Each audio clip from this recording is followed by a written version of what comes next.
بسم الله. السلام عليكم ورحمة الله تعالى وبركاته. دمان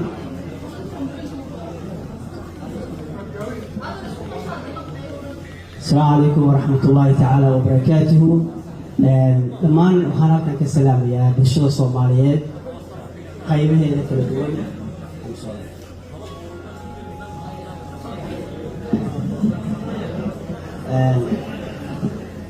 haddii cilad farsamo ay jirto oo aniga xaggeeya waan ka raaligelinayaa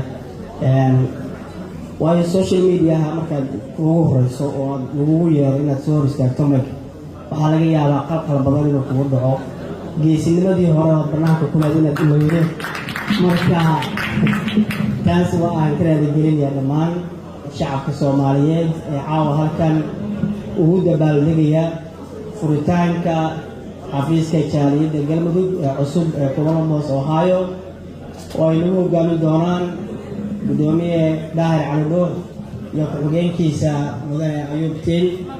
waxaan leenahay horta xafiiskani waa xafiis muhiim u ah dhammaan bulshada kala duwan qaybaheeda ku nool gobolka Ohio. waa xafiis runtii mudana furitaankiisu inuu waqti dheer soo furo maadaama bulshada galmudug kasoo jeeda ay aad ugu ballaaratay gobolka.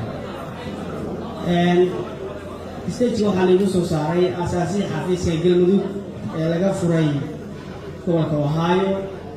runtii in xafiiska la furay aniga kaliya maskaxdayda kama imaan dad badan oo dhalinyaro ah oo reer galmudug ah oo qaar halkan ay joogaan oo uu ka mid yahay mudane nabadoon Xasan Maxamuud Ciise, rag dhalinyaro ah oo kala maqan ku jiraan Shaafici Sheekh Salaad walaasheen meesha ka maqan. runtii markii nala joogtay bulshada aad qiimo u leedahay Ikraam Warsamo Baraale dhammaan intaas oo dhan inka badan oo aan magaciisa soo tirin karin waxay ku soo shaqeeyeen in xafiiska la furo. caawa Ilaahay wuxuu ku mahadsan yahay dhammaan bulshada galmudug oo ku faraxsan in xafiiska la furo inuu dabaaldegayso.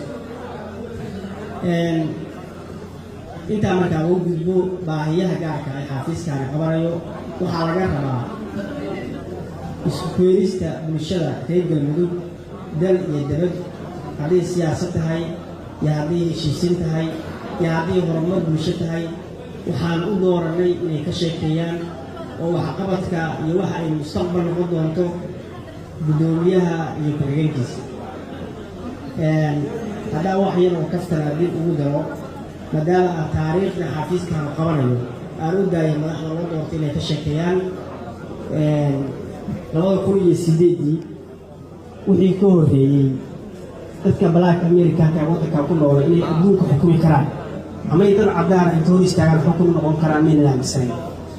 laakiin maalintii Barack Obama la doortay wixii ka dambeeyey waxaa baxday erey ku caanbaxay baraha bulshada ee social media iyo suuqa. haddii aynu maanta xafiis furnay galmudug ay leedahay ummaddu ku midaysan tahay aad loo jecel yahay midnimadii iyo lafdhabarka ummadda Soomaaliyeedna u ah dhaxtaal u ah, waxaan aaminsanahay inaan awoodno madaxda ka soo socota sanadka soo socda. waan ognahay doorasho ka jirta dalka madaxweyne galmudug baa soo socda. madaxda galmudug ka soo socota sanadkan inaan awoodno madax tayo leh mustaqbalka midnimada ummadda Soomaaliyeed iyo horumarkeeda ka shaqayn karta inaan saameyn ku yeelan karno.